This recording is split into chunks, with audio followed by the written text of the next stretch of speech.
And welcome back, everybody. This is Keith Andrews, your host of The Gathering, right here live on Universal Portal of Peace. While we're talking about this whole process of The Gathering, of rebuilding your community from the ground up, the one thing you've got to remember is I apparently can't speak. So this is live radio, and I'm allowed to trip over my tongue. But when we talk about rebuilding from home, I'm referring to rebuilding from your home, not somebody else's. This lands right smack on your doorstep. And what we have to look at is a number of things. Now, in a nutshell, in case people haven't been watching the news, which I do my best to avoid, but I still get the information anyway, you take a look at the United States, and everything they built for the last 200 plus years has been summarily destroyed in one fell swoop. Now, it can still be corrected, it can still be cleaned up, but for those of you listening from the United States, understand it is up to you to push the issue to make it happen, because what comes next is not going to be fun for anybody, and it's going to be something that has ramifications around the world. Now, I've started putting different videos together, just little short ones, and we've already started getting, shall we say, backlash apparently from them, where people have this, some people have this idea that I am doing this as self-promotion, that I desire to perhaps make a big name for myself or something to that effect. Frankly, if I could sit back and people would actually do what they know is necessary, do what they instinctively know, or for that matter, what logic dictates that is necessary to get things moving properly and to avoid the cataclysm that mankind is building towards, then I didn't ever come out of seclusion in the first place. I went into seclusion when I was 10 because I couldn't cope with the hypocrisy that was rampant on the planet then. And that was 40 years ago. It hasn't improved. As a matter of fact, it has now been proven very accurate. Okay, that the hypocrisy has gotten right out of hand. And it's something that has to be corrected. Now, when we talk about the hypocrisy, we have the United States that is wiping out freedom of choice and free speech. We have the banks of Ireland that are now being sued by the people of Ireland for criminal and fraudulent, negligent behavior. We have churches that are fracturing.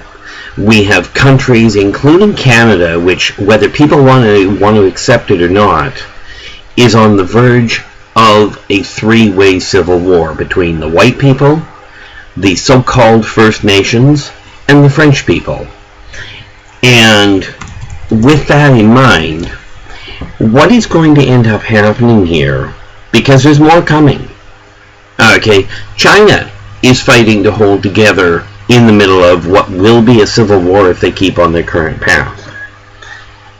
So, what we're taking a look at, you have to take a look at what's going on and where. Even schools have gotten to the point where they're not coping. Parenting has gone out the window. So, when we talk about a way of rebuilding, now, I encourage people very strongly to do their own research, talk to your own friends, watch your own newscasts, and for pity's sakes, if you're a reporter, watch what is actually coming across your desk and ask yourself, is what I'm saying possible? And if it is, what are the ramifications? So, when I talk about rebuilding from home, let us be clear. That means from your home, from what you have control over. Now, I know I'm going to put my foot in it. I know people are going to be upset, and there's going to be all the people coming at me saying it's your way or the highway, or you think you're something special, etc., etc. As a matter of fact, all the time I was growing up, people called me all sorts of nice little names. I had your traditional bullies, but I considered myself a freak of nature because of where my memories come from, because of how far back they go, because of the fact that I remember things that happened before this civilization. And if you don't believe in past life memories, that's okay. Check your research. Check the information. You can talk to anybody that knows me as far as my ability to snoop around on the internet, and you'll find it doesn't really add up to a whole lot of success on that one. So let's start at home, shall we? Wipe the slate out. Look at the past and go, okay, here's where your problems were. These are things that you've done in the past that didn't work. If they're not working, change them. So, and I'm going to go back to this point a number of times, but we're going to start with the home. Now, take your home. If you're a single person, if you're a couple, if you've got a family that is one generation spanning or 2 or 3 generations, doesn't matter. Effective immediately. And this is going to sound like such a silly idea that you're going to go, why would I bother? There's too much to do. Well, why you would bother is because if you don't, civilization has a very, very simple outlook. When you look at the overall state of the world, that's what happens when you don't bother. So clear off your dining room table for one meal a day. Preferably breakfast, but we all know society's a little bit screwy as far as not every family has the same pattern by any stretch of the imagination. So look at your own family, look at your own home. Pick a meal that you can reasonably get, that you can all make adjustments and get back to it. Turn off the TV, turn off the radio, put the books and the cell phones aside, and sit down to one meal at the dining room table. Don't take your computer to it. Leave the laptop alone for the time of the meal. And bear in mind, I know that's a pain in the neck for a lot of you. It's talking about going back to what many of you may consider the Dark Ages. Rest assured, I remember the Dark Ages. They were not a problem sitting around the dinner table. Now, by doing that, you may be asking, what, pray tell, that has to do with anything? Okay. What it has to do with is this. When you take a look at the dining room table, at the meal, that is where communication starts. Do you have any clue at all what other members of your household are doing? Do you have any idea what they're used to, what they like, what their interests are? Any clue at all? I'm laying odds in most people's cases, the answer is no. And if we go back and we look at what used to happen at the dinner table, and for those of you that grew up in very, what I call, challenging homes, where children are supposed to be seen and not heard, tell you what, look at what the adults are doing to your world, look at what you as adults are doing to your world, and ask yourself, why shouldn't the kids be heard? You may be amazed to find out that the children have a better idea than you do. It's time to take your fingers out of your ears and start listening to the little people. Okay, and for those of you in Ireland, yes, even listen to those little people. Now, one of the biggest situation, and Kat in the chat room right now has made a point. Most families don't sit at the dinner table anymore. That's absolutely correct, and that is exactly what I'm referring to. So, before people get on this neat little idea that the idea is idealistic, no, the idea is practical. If you don't have a time to sit down and talk to your own family, how can you possibly know what is going to go on? You look at it right now. As Kat pointed out, most families don't sit at the dining room table. They don't. Of course, in the United States, democracy no longer exists because people don't sit at the dining room table, and it went downhill from there. The schools have had all of their control taken out because people didn't pay attention to what was going on. Basically speaking, you start with the ground and you start rebuilding.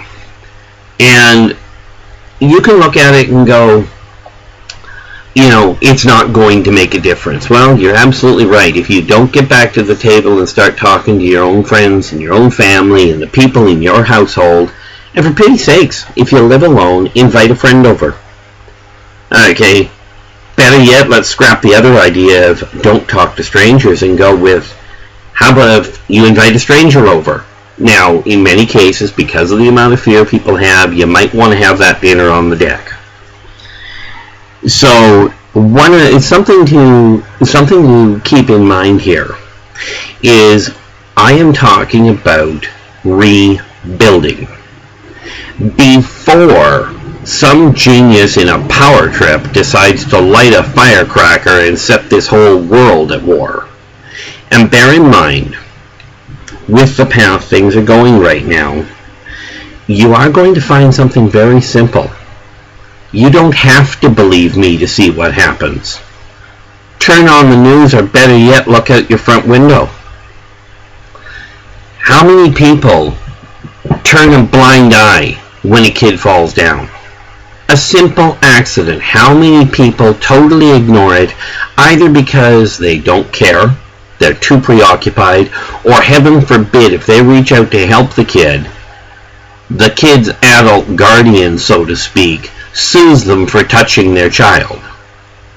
But yet, in a case like that, you can bet that particular guardian isn't going to help their own child. So, we take a look at all of this, and you ask yourself, if the dining room table is so unimportant, why, when we go back to the civilizations that survived, did people gather around the dining room table, or around the fire pit, or around that neat little hearth of hot coals? Why, if it is such a useless commodity and doesn't work, have civilizations throughout the ages, including what most people consider a fantastically advanced civilization as far as record keeping went anyway, the Roman Empire? They made quite a to-do about eating together. So did the monarchs. And, so many people, have forgotten about the basics. When was the last time you actually talked to somebody in your family? And, I'm going to get the person or the one or two people that go, well, we always have dinner at the table, or we eat all of our meals together. And that being said, carry on. This message clearly you've already gotten. You already understand it. So whatever you do, don't take offense to it. When I'm talking, if I say something that offends you, I'd apologize, except for the fact I'd have to lie about it, because the whole problem here is we were taught, we being people in general, we're taught, if you can't say something nice, don't say anything. How do you like your world the way it is? Rising prices, There was a neat little comment that I caught wind of just the other day coming out of England, where one of their parliament came out with a brilliant statement when the people were complaining about the rising cost of energy. Get a blanket. You know, I think he completely missed the message. Now, this is just to clarify something here. Rocket's just come into the room, and welcome, Rocket. The show today is about rebuilding the community, rebuilding the world from the home. And we are starting with the basic building block, which is the family eating routine. We look at it and people go, but our family doesn't get along. Well, the odds are your family doesn't know each other. And, when you talk about don't talk to strangers, there's a lot of families I know of where that is exactly what they are. They live in the same house. They are family by blood, but they haven't got a clue what each of them likes. They don't have a clue what mom and dad go through, or what the single parent goes through, trying to keep food on the table, trying to keep the bills paid. And we will get to that little issue in a minute. Now, am I going to make more miscalculations as I go along? Certainly. Rest assured, if I were perfect, I wouldn't be here. It would be that simple. But I am here. So I'm not talking about being perfect. I'm talking about treating others as you desire to be treated. The difficult part that many people run into is they don't like change. Okay, I'm comfortable with the way my life is. Well, your life is about to come into a massive conflict, because here's the ramifications that you're not aware of. Democracy goes out the window in the United States at the swoop of a pen. And hence the old saying, the pen is mightier than the sword. What no country in the world could do to the states have done to themselves. No country in the world has been able to master the state's technological warfare capabilities and beat them. Well, aside from Canada, but we didn't want to. That was an issue of we just wanted to stay put and they needed to leave us alone. But bygones are bygones. The United States built a phenomenal country on the backs of sweat, tears, effort, family. And in the swoop of a pen, your democracy goes out the window and your freedom of speech has just been shot. So now you've got a problem. Are you going to carry on with your life being perfect? Or are you going to wait until it implodes to get the message? Because what comes next is this. The states have their own problems all wrapped up in this. Canada is unaffected, right? We can stand on our own. Because I'm in Canada. Except most Canadians have credit cards based out of the States.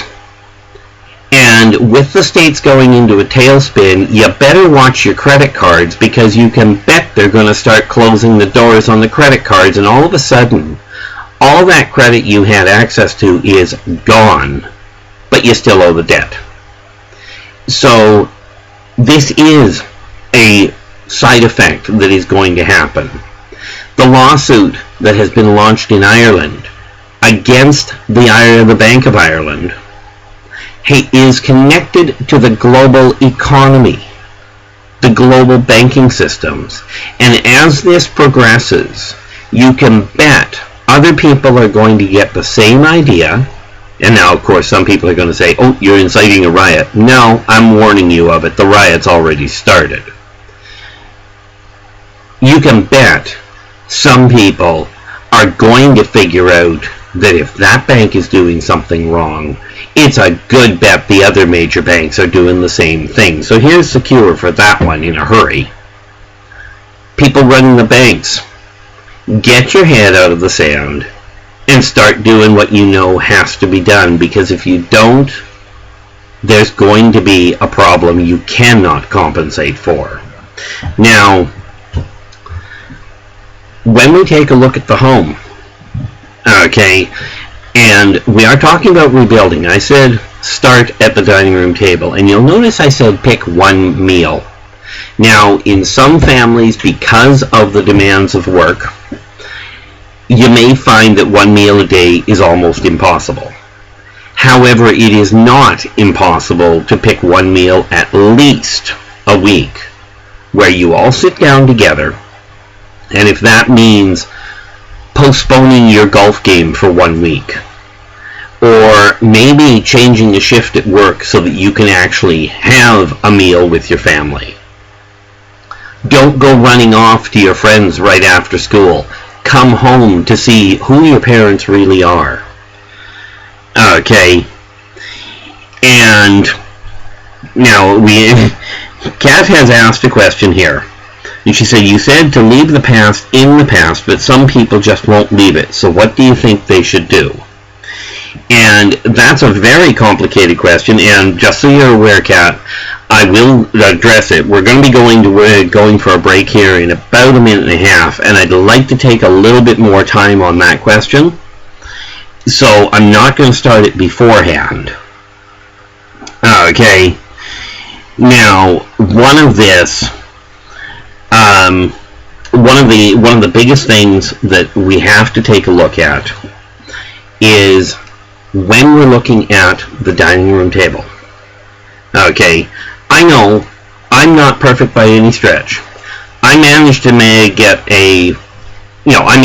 get a meal usually with my two boys, because I'm a single parent, and frankly, I still managed to do it. Now, granted, my dining room table isn't cleared. Of course, there's 3 of us eating, and my own dining room table happens to be 6 feet long and 3.5 feet wide. I don't require the whole thing for all of us to sit down. But it is necessary to sit down at a table, shut the computer off, shut your radios and your TVs off. The news will not go away. If you want to watch the news, there's lots of times to watch it. You can modify your time for dinner to get around it. Or you can watch it at another point, especially with today's technology. Now, when we come back, I'm going to deal with the question that Kat just put in, and then we're going to move through more of the house. So, for the moment, this is Keith Andrews, your host of The Gathering, live right here on the Universal Portal of Peace.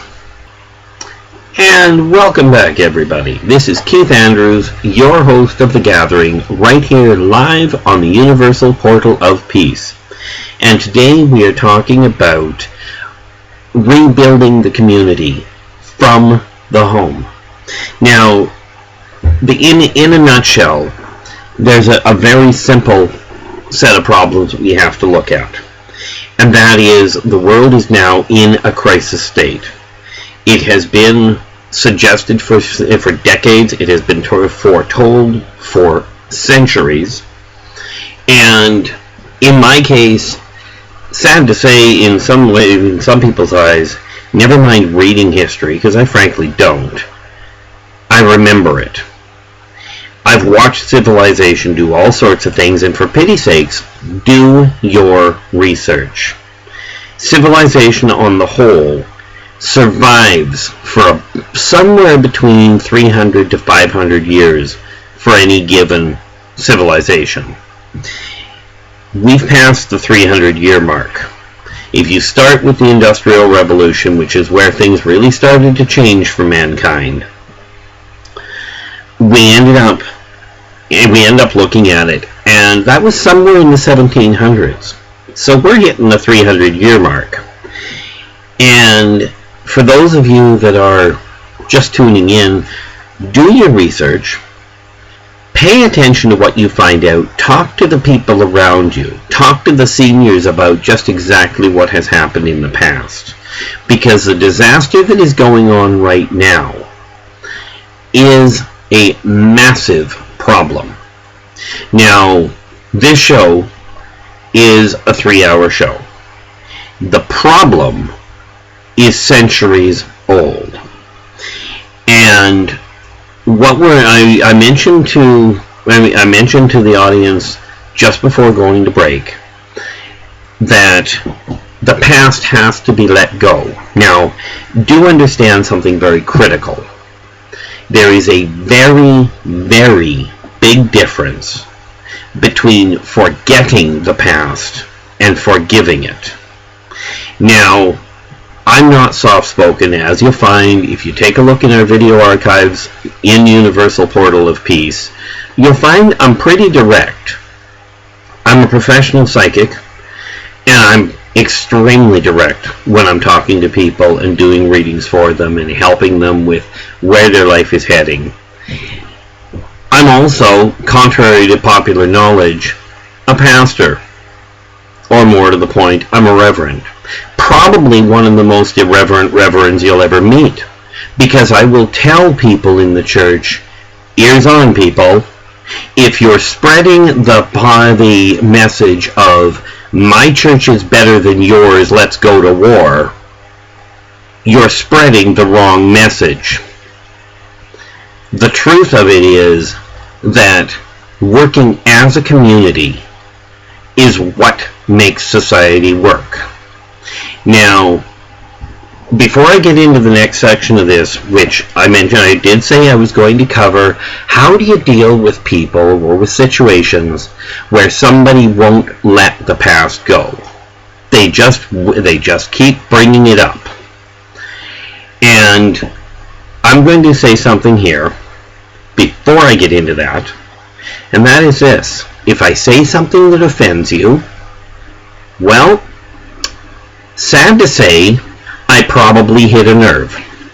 Look at the nerve and ask yourself, is it mine or is it somebody else's? Am I offended because what he said reminds me of something I'm doing that I don't necessarily want to admit to?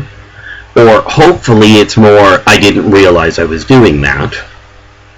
But if you take offense to something, my guess is something in your system is probably registering a bit of an oddity there. Am I going to apologize for upsetting people? No. But I will tell you it's not my intention to tick everybody else off. It's my intention to motivate you to change what you're doing to stop this disaster that's in the process of happening. Now, this being said, what we have to take a look at when you have somebody that won't let the past go is, first and foremost, ask yourself, are you part of the problem? Are you, by your actions or inactions, by your insinuations, by your snide remarks, by your turning a blind eye to what's going on or a deaf ear, are you adding to the problem, or are you either deliberately or inadvertently encouraging the person to bring the past back up? Now, I see this consistently in marriages, in partnerships, in friendships, you name it. And the whole problem that people run into is they take a look at it and they go, I'm hurt, so I'm going to lash out. And then they carry it on. And if somebody carries on lashing out, the simplest trick in the book is don't respond. Now, much as that is the simplest trick, it's also the most difficult, because when somebody says something or does something to hurt you, it ends up causing a problem because your ego gets bruised. Now, I have an ego. Some would say I have a grossly oversized ego, because I flat out refuse to apologize to people for saying something. When I was a kid, I would get forced to apologize, and I found a nice little way of solving that problem. I would apologize, and my apology very simply went, regarding whatever, Please accept my most insincere apology to date. Now, most people, because I would actually say it a lot faster, most people would miss the insincere part, and they'd catch just the sincere, and they'd be happy. The reality was, I wasn't apologizing. I heard somebody else that was told they had to apologize for calling their brother stupid. So they turned around, they looked at their brother and went, I'm sorry you're so stupid. Now, technically that's an apology. Probably not what was intended. So, when we take a look at it, okay, you have to open it. Now, I'm just going to sidetrack myself for a second. OMG has walked in here. Now, their full name is OMG. Really? No. And what they've said is people we know and haven't seen in a while, we tend to look at all the bad first, then it comes around. We're the cause of bringing up the past. And when we all see someone that we haven't seen, the first thought is the past. Absolutely correct. And what you find there is very simple. When you look at the past, you have one of two choices. You can focus on the positive side of the past, or you can focus on the negative side of the past. That is your choice. And some people find it very difficult to let go. And the reason they find it difficult to let go is because their ego has been bruised. Now, do understand there are varying degrees when the past causes a problem. If somebody says something, it hurts usually more than if they physically do something, but it hangs around a lot longer. When they physically do something, obviously if you're physically getting beaten on, or you're being constantly bombarded with negative options, with negative input, being told what a useless person you are, or any other number of things, the other option of dealing with somebody that refuses to let the past go, separate yourself from them. And let's not go the route of, but I married him, therefore I've got to stay with him. No, actually you don't. Okay, that whole, and this is going to get a lot of people upset, especially since I just finished telling people I'm also a reverend. You get married, most people get married or go into a common law relationship with the concept of it's forever, till death do us part. Let us be clear. That is the death of the emotional connection. It is not the death of the physical body.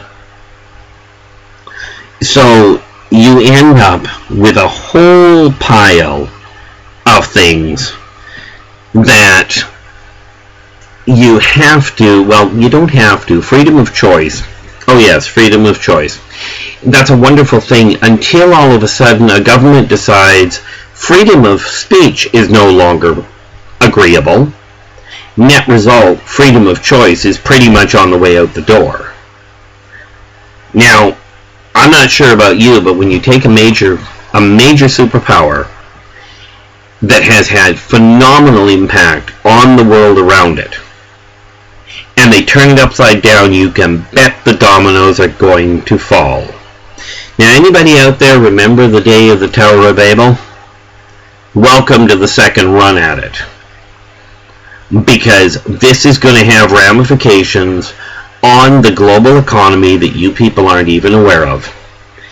And when we talk about letting go, okay, remember I said there is a very big difference between forgiving and forgetting?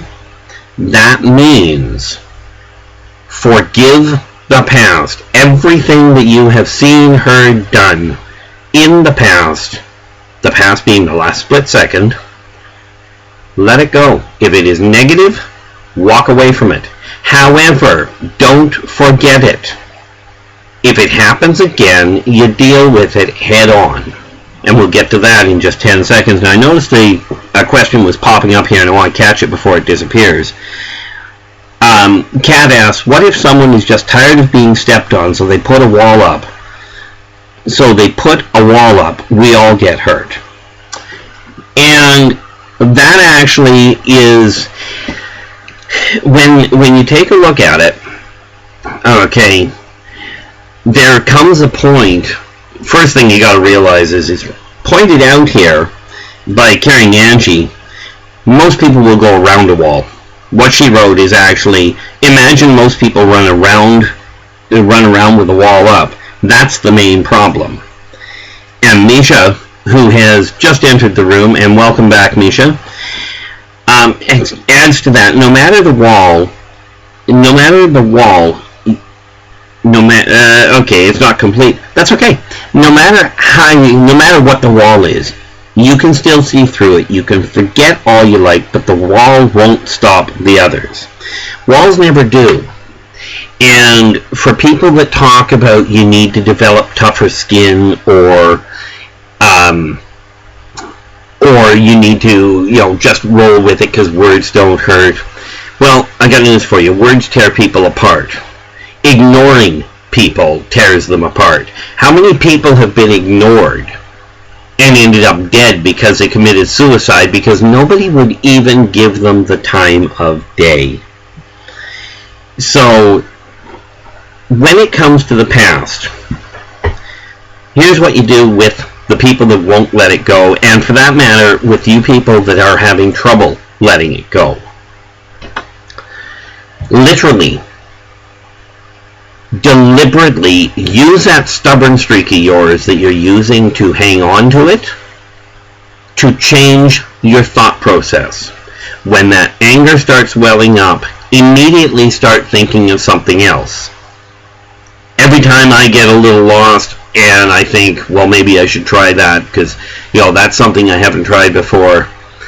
There's an old saying that goes, if you haven't tried something, if you haven't tried it, don't knock it. Well, I'll tell you what.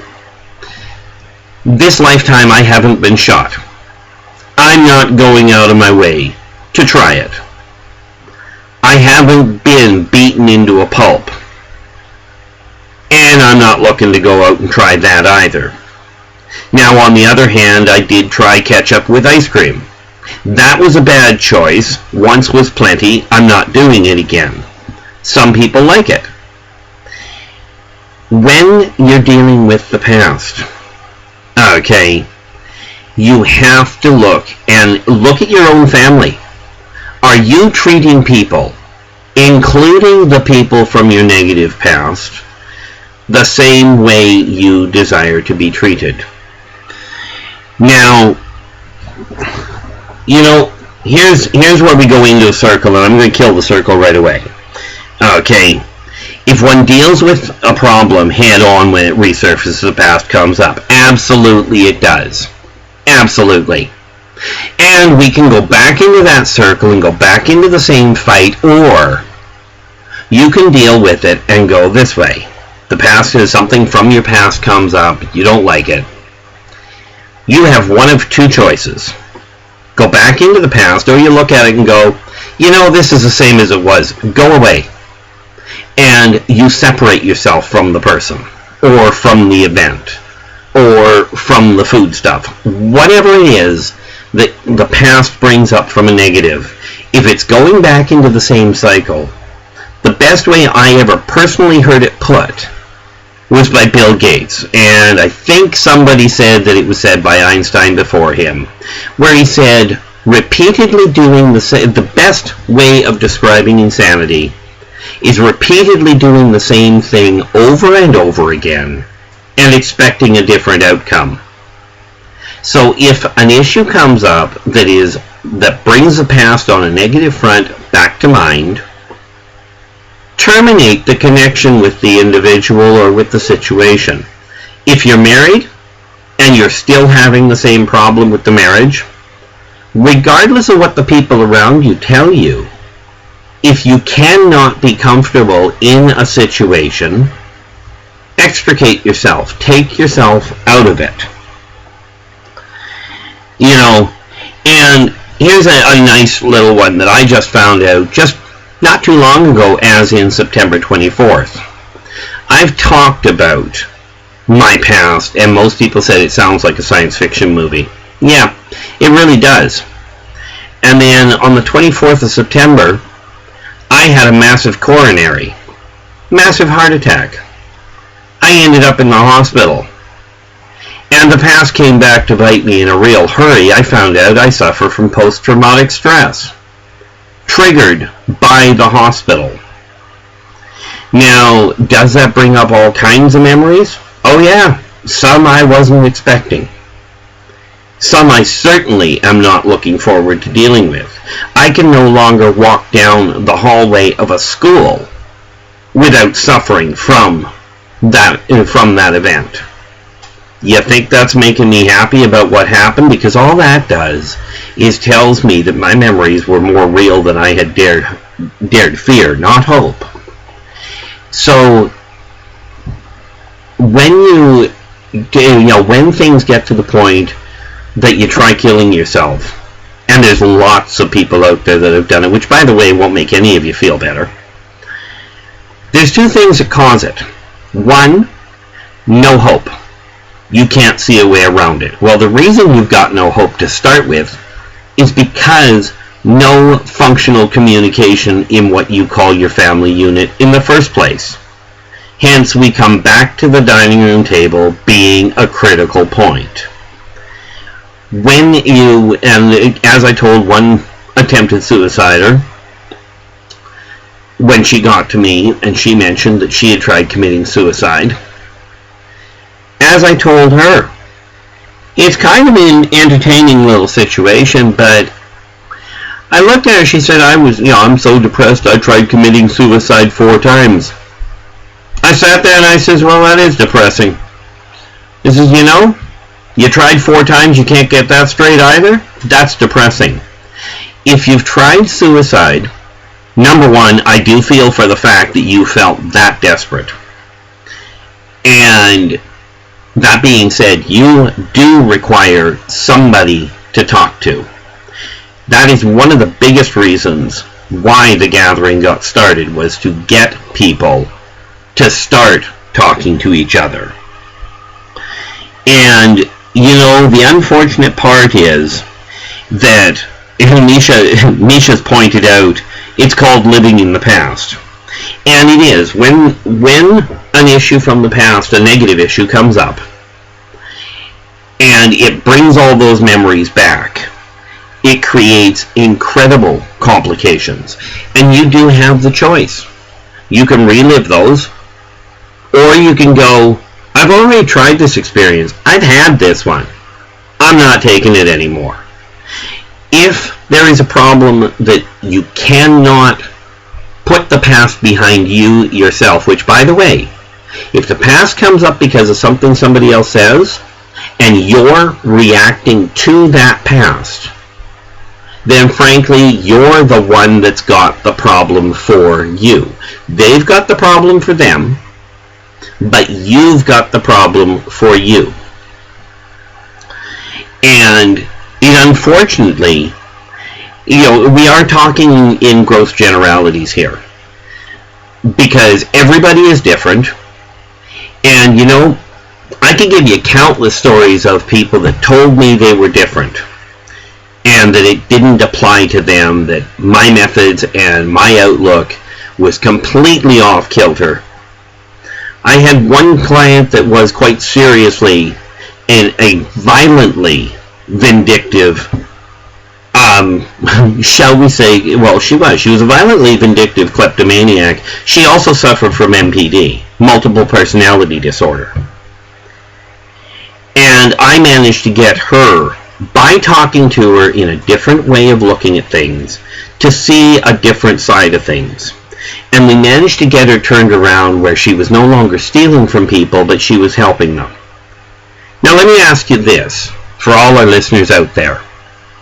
Are you so screwed up in your head, in your opinion, that somebody that is violently vindictive and extremely self-motivated, a kleptomaniac and suffering from multiple personality disorder, are you really that badly screwed up that you don't think you can do what they did and put the past behind them? If the answer is yes, you may have a problem. But that doesn't make it right. Now, one of the biggest things that you have to look at, okay, and this is the sad part. Okay, Kat has pointed out something, and this is one of the reasons why I said I was going to keep this segment for this topic, because I knew what was coming. You know, she says, unless one has been there, they don't know. We all can say this and that, but until you've been there, you really don't know. Well, you know what? That's a crock. Okay? That is a cop-out, because I'll tell you, I don't have to fall off a building 40 floors up to know that that's going to hurt. I don't have to be beaten and kicked under the bed to know that's wrong. I don't have to rob a bank to know that that's going to cause a problem. Children, the little people, know right from wrong. I made the mistake of taking that concept to heart, and I didn't know somebody's life. I walked into a very, very violent drug world to rescue a complete stranger when I was younger. Now, I took the whole idea of you don't know unless you've been there to a whole new high. I went into hard drugs. I went into shooting, as in using needles. To rescue a total stranger, I'll tell you, I'll walk in and I will rescue a total stranger. I will help them.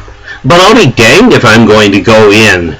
And as I told one person, I'm not becoming gay to help somebody deal with being gay. I got nothing against them, but I'm not about to cross borders. So no, you don't have to walk that person's life to know that what they're going through is hurting them. You just have to have a brain and a heart. Now, sad to say, and Carrie Angie has added, just before we go to break here, Carrie Angie has put in, she's written in, I think she means that if someone says, oh, get over it, it can't be that bad, if they haven't gone through it, they don't know how it is. And that I will absolutely agree with. If somebody's telling you, get over it, clearly they don't know what they're dealing with. When you lose somebody close to you, and they tell you, and somebody says, they've been dead 6 months, get over it, get on with life, it's not that simple. I wish it were, and for some people it is, but not for most. So, what you have to deal with, and like Misha puts here, well, it's the emotions that follow it. For one that hasn't went through it, doesn't know the emotions that one that goes through it. And again, absolutely, and in most cases that's very much the case. And I'm gonna point out one small little detail here. Do I get agitated with certain concepts and certain thought processes? Absolutely. And for that I suspect I should apologize, but understand the other side of it. Okay, and by the way, the but understand the other side doesn't lessen the apology, but the fact is, I'm a full empath, which means what you go through firsthand. When you tell somebody, they go through secondhand. When I hear about it, or read it, or see it, I go through what I call hand and a half, and any empath goes through the same thing, where you not only see it, but you feel what they're going through. That is why I get agitated. Now, that being said, we do unfortunately have to go for a break. And when we come back, we're going to move into another section of the house and how to rebuild the community starting with the ground. Okay, starting with the home. And the next segment, we're going to head for the living room and explain what that is for and why you actually should be putting it to use. Because we start building the home, we start building the community from home, and we can turn this disaster that's going on right now around. And welcome back, everybody. This is Keith Andrews, your host of The Gathering, right here live on the Universal Portal of Peace. And we sort of, well, we did. We cut the last segment a tad short. Well, not short, but the topic, due to a few technical issues that have to be dealt with. Now, something I do want to clarify. Okay, when I made the comment in the last segment, and we are talking about rebuilding the community from the home, and I made a comment where I said flat out that people saying that you can't understand what's going on, you haven't walked in my shoes, you've not lived it, you don't know. And I called it a crock, an excuse. I also said that people that tell you that there are times when people will tell you something and they really don't have a clue. And what I mean by that is this. If somebody comes to you, if you've lost a loved one, and somebody said, and it's been 8 months, a year, in some cases a decade, and people say, look, he died, get over it. Right? In all fairness, the people that are telling you that a loved one died and just get over it have clearly not gone through that. And sad to say, they're going to, at some point, go through it. Okay? And what you have to look at is they don't know the emotional stuff that goes hand in hand with it. And the emotions are a devastating thing. Now, when I call it an excuse that, it doesn't go away because, nobody can understand, nobody's been through it, guess what? The sad part of it is this. There is not a person, there is not an individual on the planet that has gone through something that no one else has gone through. It does not make it easier for somebody to go through it. And here's the sad part. You can't know what's going on. You can't know what I'm going through because you've never been there. Well, sad to say, but the people that have been there aren't going through the same thing you're going through anyway. So they're not going through your life. And using that as a reason to hang on to the past, is an excuse bar none. Now, you may not be able to get over it yourself. You may require severe counseling. And I mean find a proper counselor, because most of those are intriguing. But the fact is that strictly hanging on to the idea that you don't know what I've been through, if you think about it, if you're constantly repeating it and you're constantly telling people about it, then one of two things is happening. Either they got the picture that what you went through was pretty horrendous, or they're never going to get it. But every time you talk about it, you bring it back. Every time you focus on it, you bring it back. And it comes back to the same thing. Extricate yourself from the problem. Now, one of the, I mentioned we were going to go into a different topic. Well, not a different topic, a different section. That being the living room. And what the living room was for, originally designed for, was for discussions. That was for your complicated discussions, your complicated debates, that sort of thing. Okay, and when you look at it, and you take a look at, we started in the dining room, and that's where the dining room is one of the three places where you do not have negative conversations at all. When a negative conversation starts up at the dining room table, when a complication comes up, acknowledge it occurred, commit to dealing with it as soon as the meal is finished and cleaned up from, and then go to the living room and sit down and discuss it. For pity's sakes, take a coffee with you, take a drink with you, whatever, drink non-alcoholic, and you sit and you talk. The living room was designed for just that. People coming into a place of gathering, a place to communicate, a place to discuss what was going on and to work out complications, to work out life. And, you know, the sad part is that when you look at what a living room is for, focus on the first part of it. Dining room is for dining. In other words, eating. It is for talking, absolutely communicate. There are many cultures that have a really great idea where the meal may take a couple hours because they sit and they talk. But they don't have the fight at the dining room table. That gets moved to the living room for some reason. But it also cuts down on broken dishes if you put all the dishes away first. The living room is to discuss life. Okay, and one of the biggest things that we look at where the living room is concerned is that room is where all the energy in the house focuses. Because much as the kitchen is the most used room in the house, second only to the bathroom, and we're not going to discuss what the bathroom is used for. If you haven't figured that out, you could have a problem anyway. But when it comes to day to day, hour by hour, the living room is the more commonly used area. And what it's for is talking about the things that are going on with life. That's why you put the TV in the living room. I question really why have the TV at all on occasion, but okay, put the computer in the living room.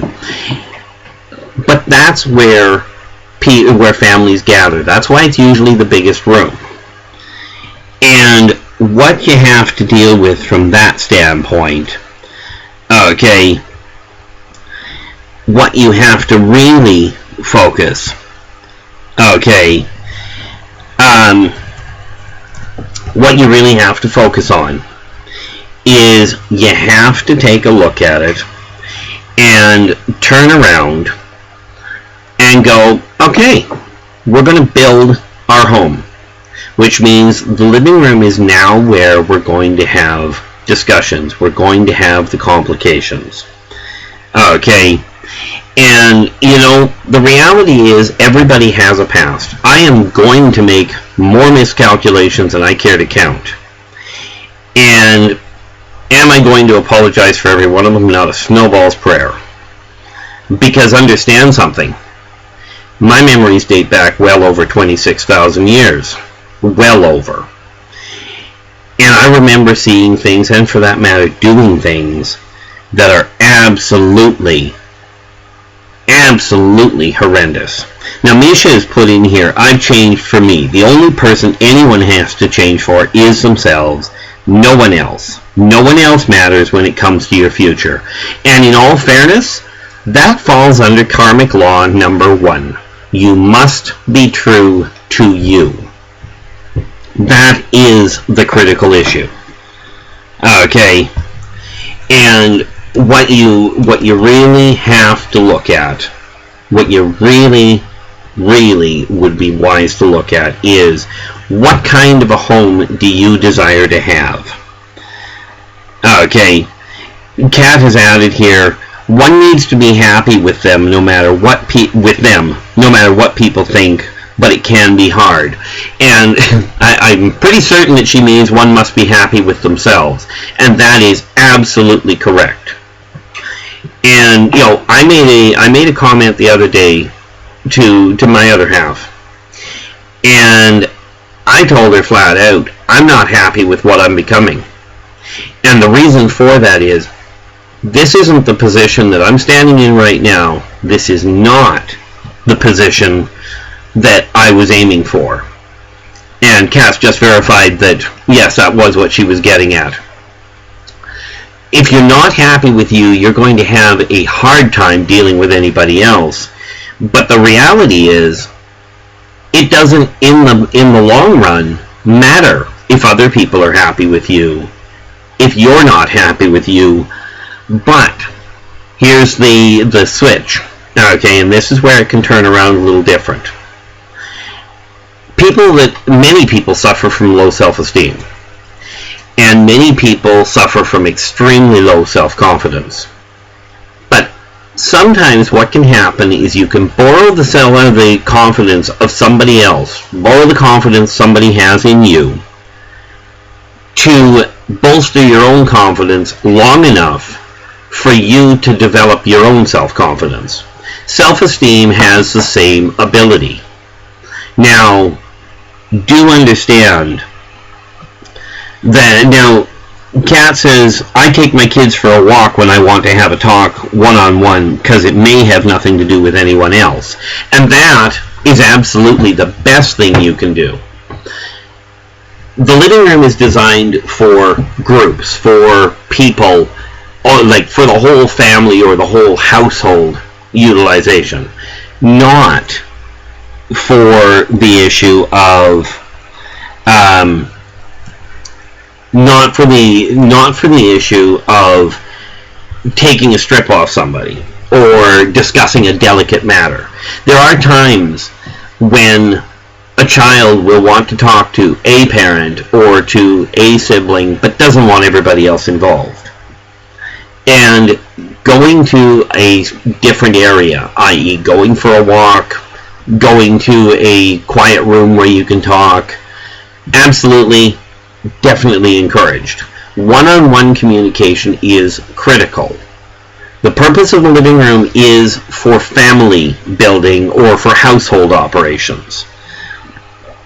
Now, one thing that you have to look at, and I keep saying you have to, and that's a really bad phrase because really it's your choice, but the living room itself, when you've got the room to do it, the living room should be organized. Much like the kitchen, if the kitchen isn't clean, you're going to turn out food that is, shall we say, not quite up to your own standards, unless your standards are extremely low. Now, the living room has the same issue. If it's not sorted out and tidy, the energy in the room can get really cluttered. So we have the problem of, what do you do when you've got too much stuff, or you don't have a playroom and the kids' rooms aren't big enough? Well, the living room, remember that thing about living, let the kids bring their toys out to the living room, but when they're done, they take the toys back. Okay. And, Kat points out, a positive home is a happy home. And on the whole, very much. There are times when, yeah, oops, Keith, I can see my house. Yeah, you don't want to see mine. Remember that thing about me not being perfect? Well, I used to be a professional pack rat. Okay, I'm working on breaking that. It's not as easy as I'd like. Am I going to blame somebody else? No. I could, if I wanted, turn around and go, it's genetic, because every member of my bloodline, from my grandfather born in 1902, all the way down through the cousins and brothers and nieces and nephews, they're all pack rats. So, maybe there's a bit of a genetic twist there. But what we have to look at is, you look at the living room and you go, okay, I desire a happy home. So what am I going to do? Am I going to build a home and build the energy in a home where I'm constantly screaming at people? Or am I going to build a home where I'm working through problems with them? And here's the biggest topic that most people I've found are told, ignore. You don't talk to your kids. I love the concept, don't fight in front of your kids. Well, in case you haven't noticed, fighting amongst couples or amongst individuals is going to happen. And if it were organized so that you could avoid fighting in front of your kids, that'd be great. But sad to say, tempers don't work quite that way. So the key is not so much don't fight in front of the kids. I'd like to say just don't fight, but, talk about living in a dream world. man was built for war, there's going to be fights. But if you're going to fight in front of the kids, make up in front of the kids. And bear in mind I said make up, not make out. They'll figure that one out, although you do have to talk to them about that, and this is not the show that we are going to discuss that on. You have to look in the mirror and ask yourself, am I focusing on what the people in this house are doing well? Or am I going to focus on the problems? And you know, the neat concept of if you don't pay attention to the problems, they don't solve. Well, yeah, actually they do. You see, it's kind of like a fire. If you light a match and you've got a fire going, if you quit throwing wood on the fire or fuel on the fire will go out. If a fight starts, it can only continue if the communication continues.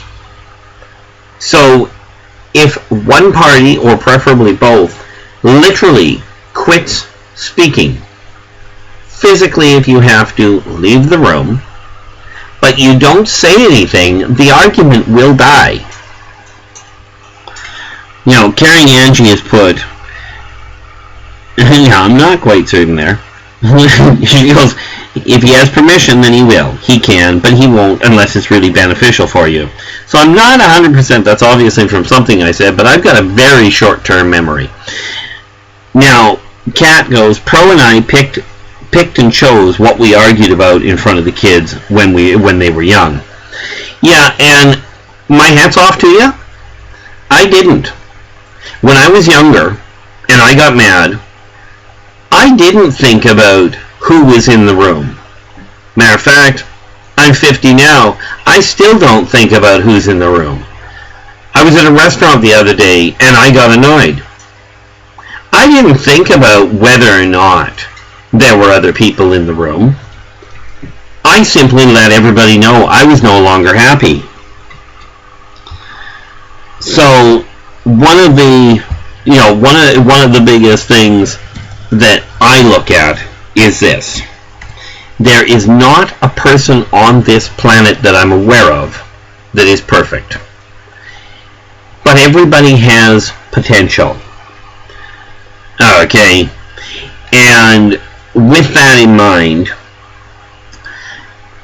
you have to look at it if you desire to put this world back together and ask yourself this. We have a world that is in dire straits.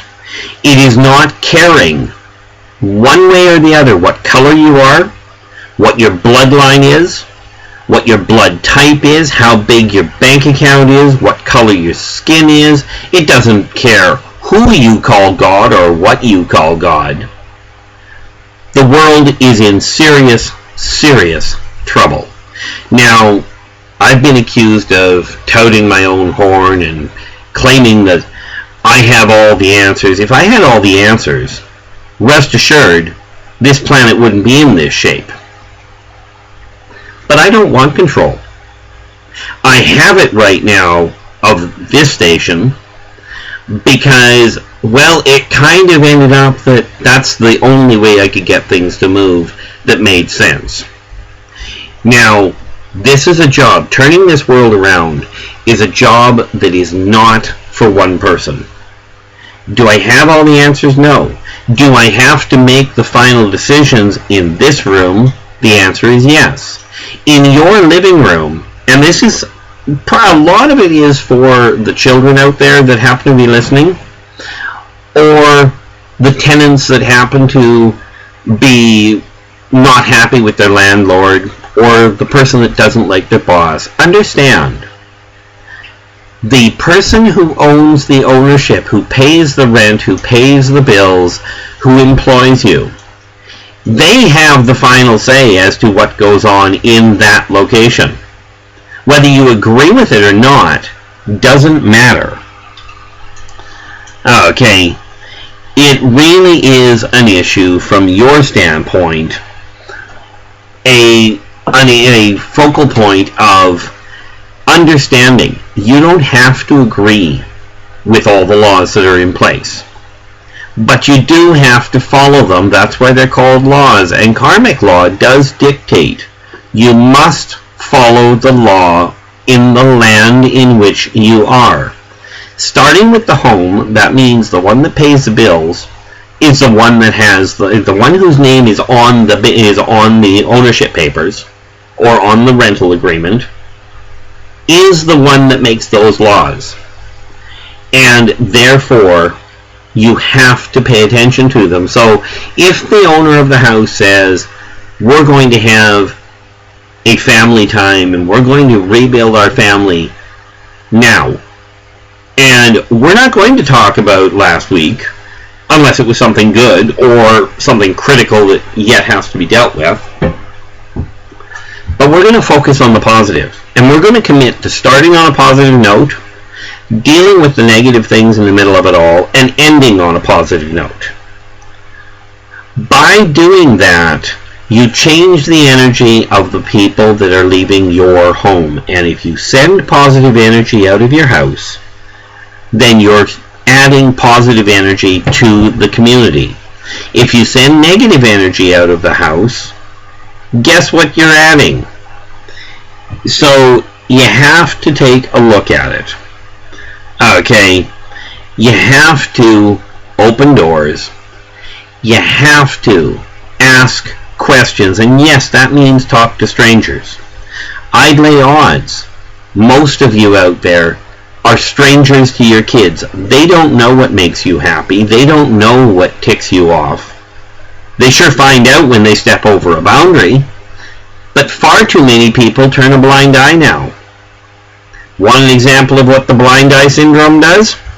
Look south of the border. Look into the States. Look into what's happening in Ireland. Look at the problems that are happening in India, in the Middle East, in Canada. You name it. That is the effect of the blind eye syndrome. That is the effect of don't say something if you can't say something nice. So I'm going to get told by people that I'm coming across as though I have all the answers, that I know everything better than everybody else. Yeah, the only thing I've got that goes back further than most people is most of you remember your life this lifetime. I remember past lives. I remember events that are mind-boggling and numbing, that people only read part of. So when we come back, because we're going to go for break here, and when we come back, we're going to expand a little, and we're going to take a look at the community outside the home. Okay, as we're going to tie the community outside the home to the home itself, and we're going to show you how to bring it all into balance. Of course, I can give you all the tools. It's up to you to use them. Now, understand I don't have all the tools. That being said, we're going to go for break. This is Keith Andrews, your host of The Gathering, working right here live on the Universal Portal of Peace. And we will be back momentarily. And welcome back, everybody. This is Keith Andrews, your host of The Gathering, live right here on Universal Portal of Peace. And today we are talking about rebuilding the community from the home. Now, understand the community isn't just your neighborhood. We are talking about something far greater than just your neighborhood. The average person, from my understanding, seems to live, regardless of what community you live in, what city, what town, inside about a 9-block square area. That's about it. Okay.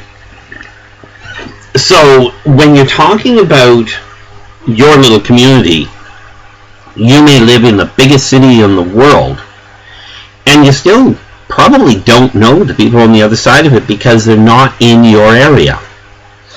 Humans are still very much nomadic. They still move quite consistently and get all over the place. So, with that in mind, what you've got to look at is when we talk about rebuilding the community, we are talking about putting things in perspective. Okay, we are talking about remembering how to get along. Now, we talked about the dining room and the importance of that first meal. We talked about the living room and we talked about the living room and the importance of what it's for. Okay, of the community side of it. Okay, and I mean the family side of the community. Now, the other thing, and this is where it starts to overlap, okay, everybody requires privacy of some form. Now, in many homes, that's a little difficult because many people don't have a room for every person. So privacy can be a little bit of a challenge, to say the least. Okay, but when you take a look at it and you realize if you're living in a house, whether it's your home or not per se, like for instance, if you're not paying the rent, let's say you're a child there and you want to invite a friend over, most people don't turn around and go, why don't you come over to my mom's house?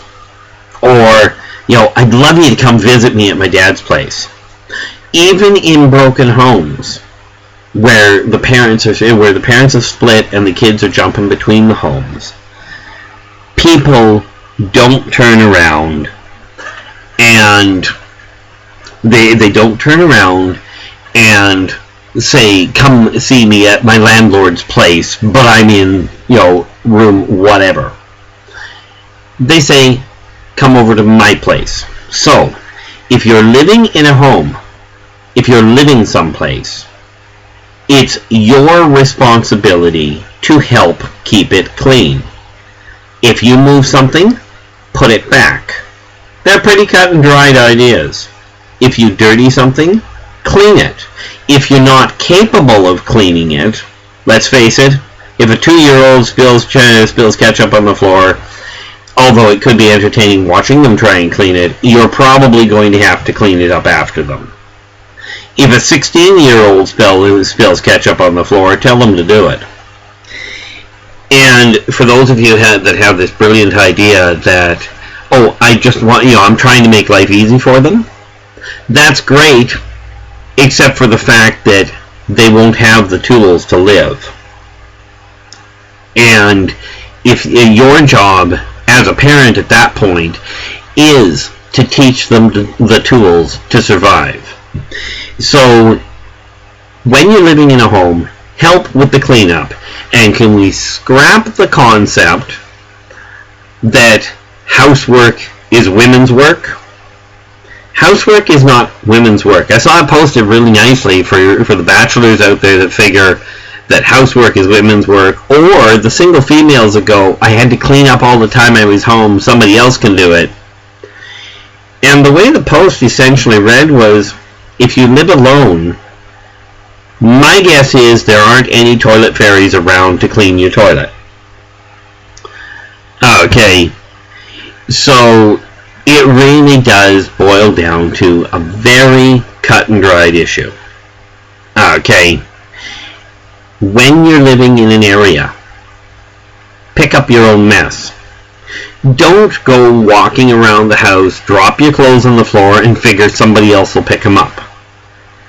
Okay, you may be right, somebody might. But you can bet your bottom dollar they're not going to do it out in the real world.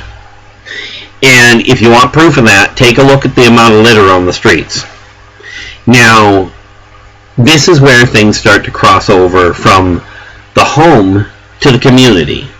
Now, I just finished mentioning that people on average live in about a 9 block square area. That's where most of their stuff is done. Okay, this is why little stores pop up. This is why postal outlets theoretically pop up in places. Okay, So what you have to look at is when you're out and about, you go to a restaurant, and I mean like a fast food restaurant where the waitress doesn't come around.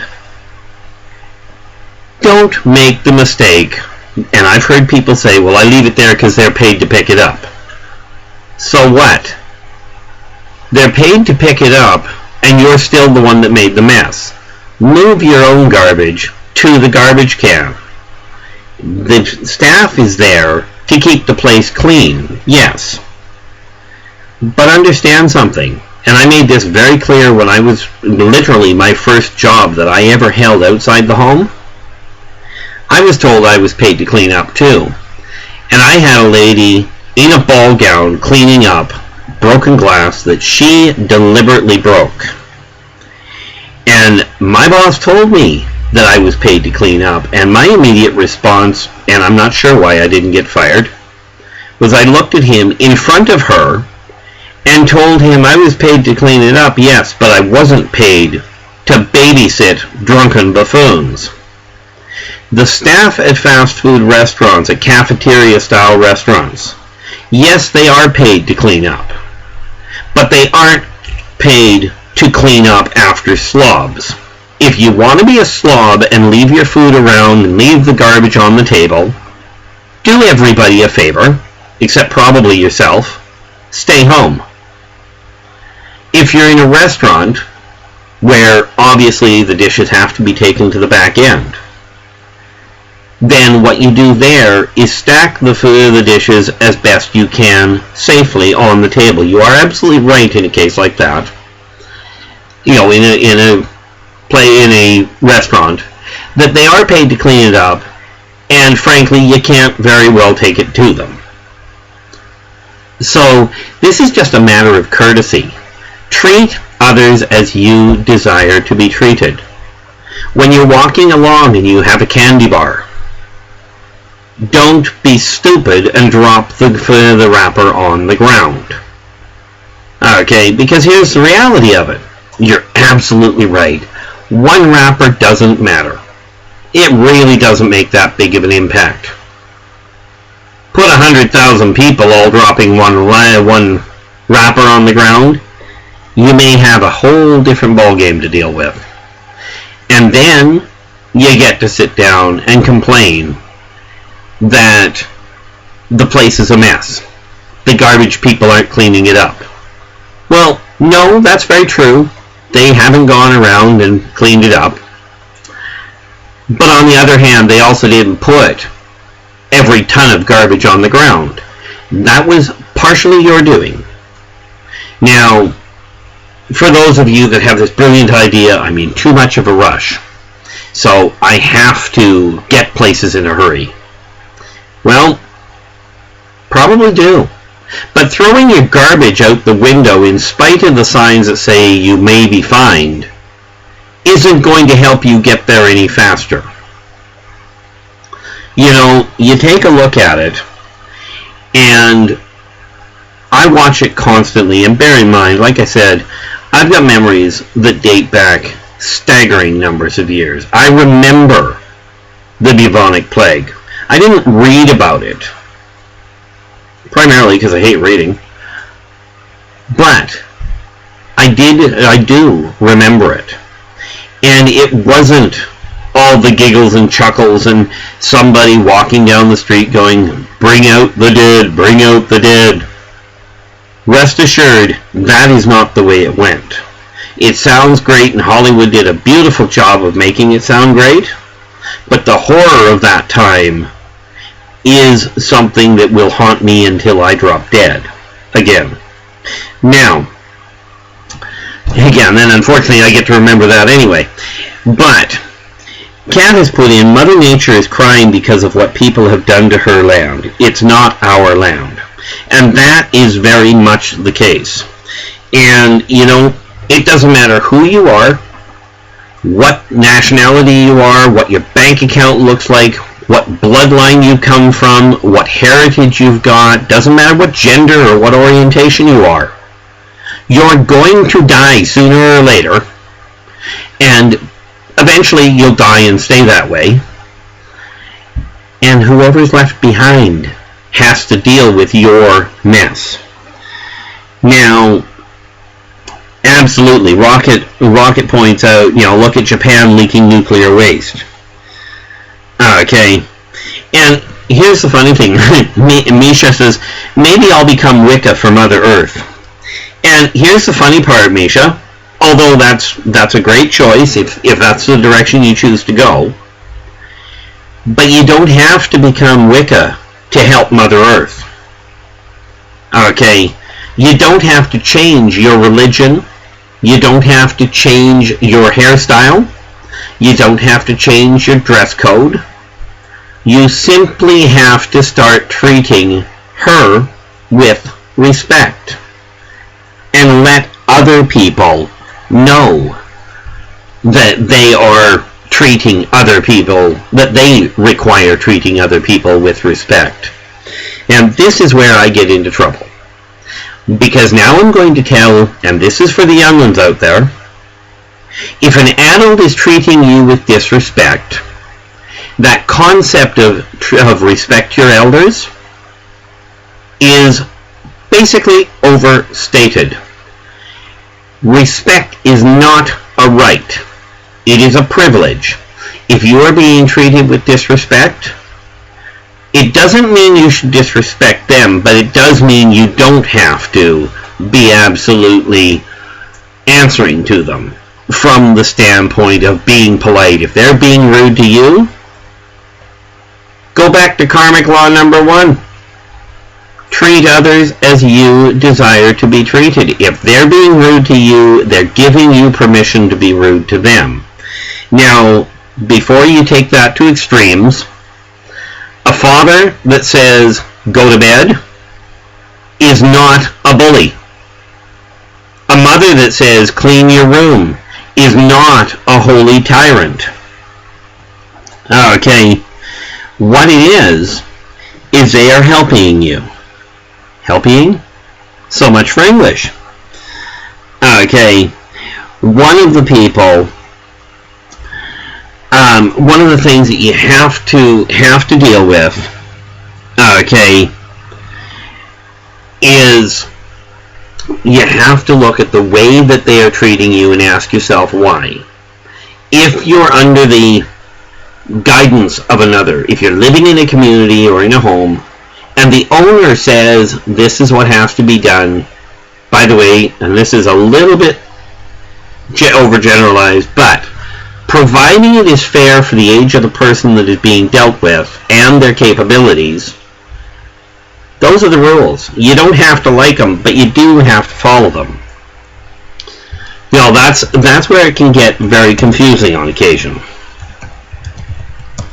Now, the difficult part of all of this, okay, is we open doors with the gathering. I have a tendency of opening doors, and sometimes I get, some would say, a little too passionate, a little too blunt regarding certain areas. The reason I get that way is because the world is in peril. And, the neat part about it is this. I could stand back quite comfortably because I've been there, okay? I've seen this happen, okay? And I have really taken a look at it for centuries, okay? And what I have come to understand is that if you're not treating people properly, it will come back to bite you. Now, this world is in danger to the point that Mother Nature is starting to kick. That's where you're getting the earthquakes, the tornadoes. That's where you're getting the added pollution. And I don't mean the pollution that mankind is making. Okay, I'm referring to the pollution that is being spewed out in the way of verbal statements. So, what we look at when you go into the community, and we are talking about you personally, okay, is you take a look at it and you go, Again, am I treating others the way I desire to be treated? If the answer is yes, then by all means carry on. If I have said something that has offended you, you know what? I'm going to end up doing that again. Because if my telling you that you drop garbage on the ground, pick it up, offends you, then frankly, don't drop the garbage on the ground and I won't offend you. If my telling you you made a mess at the table in the restaurant, clean it up, if that offends you, then clean it up. I won't offend you anymore. Am I going to apologize to people for telling them what they're doing ineffectively? Absolutely not. Do I take offense when people point something out to me that I'm doing offensively? Frankly, probably on occasion. Usually because of a misunderstanding, at which point I do what I can to straighten out the mess. If I am wrong, I got no problem accepting the fact I'm wrong. And this is going to sound awful egocentric. And people can think what they will on this one. But so far, from everything I've claimed that was going to happen with a community or a society or what a government agency was up to, or a non-government agency, I haven't missed yet on any one of the ones that have been proven.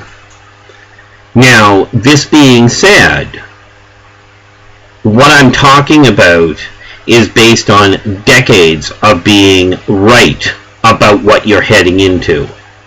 So, if you want to take offense to it, be my guest.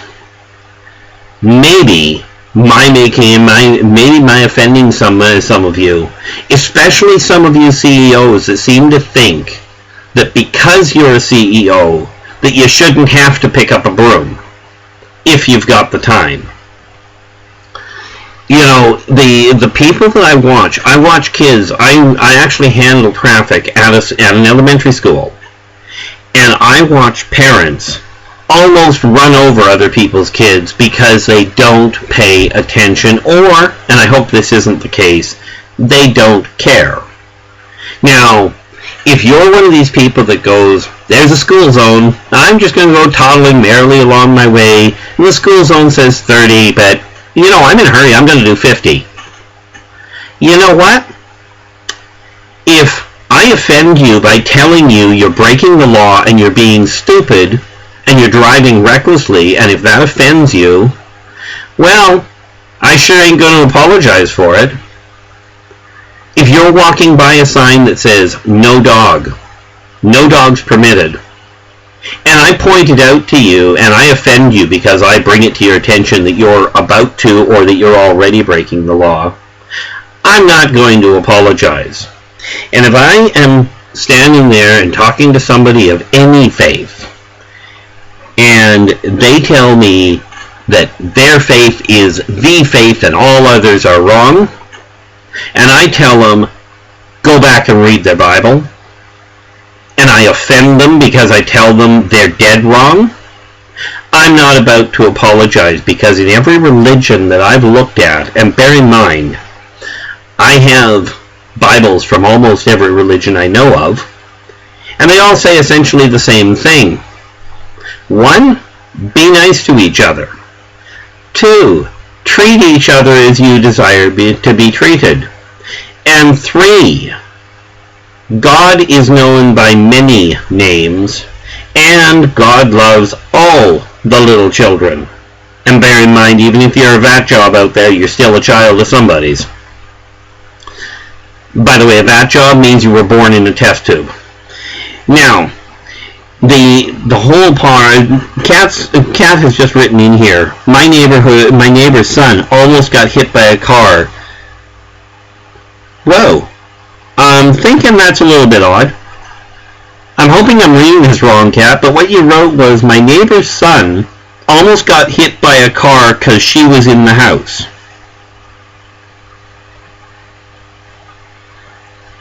Oh, I see, okay. The parent was in the house, the kid was outside. Okay. See, I told you I can get screwed up on occasion. Now, and Misha has pointed out, it's very, see, the thing is, it depends on what's going on and how things happen. Okay, you gotta remember, children will go all over the place. In the community, if you see a child doing something wrong, and I know this will tick people off because I've ticked people off doing this, tell the kid they're doing something wrong. If the parent isn't saying something, say something. Because that kid isn't going to know they're doing something wrong unless somebody tells them. And if the parent is frankly too stupid or too self-centered to raise the child, then the community better step in. Now that doesn't mean lay a hand on the kid, unless it is a critical issue, at which point you get into all sorts of other complications. But where it comes to something being said, you will upset the parents that are trying to be, shall we say, less than adequate. But you may just save yourself a whole lot of hassles when the kid gets older and actually knows how to behave. Now, one of the other issue that you have to take, that you really have to take a look at, is how to work with things. Okay, how to deal with the community at large. And the whole trick to dealing with the community is literally treat each other as you desire to be treated.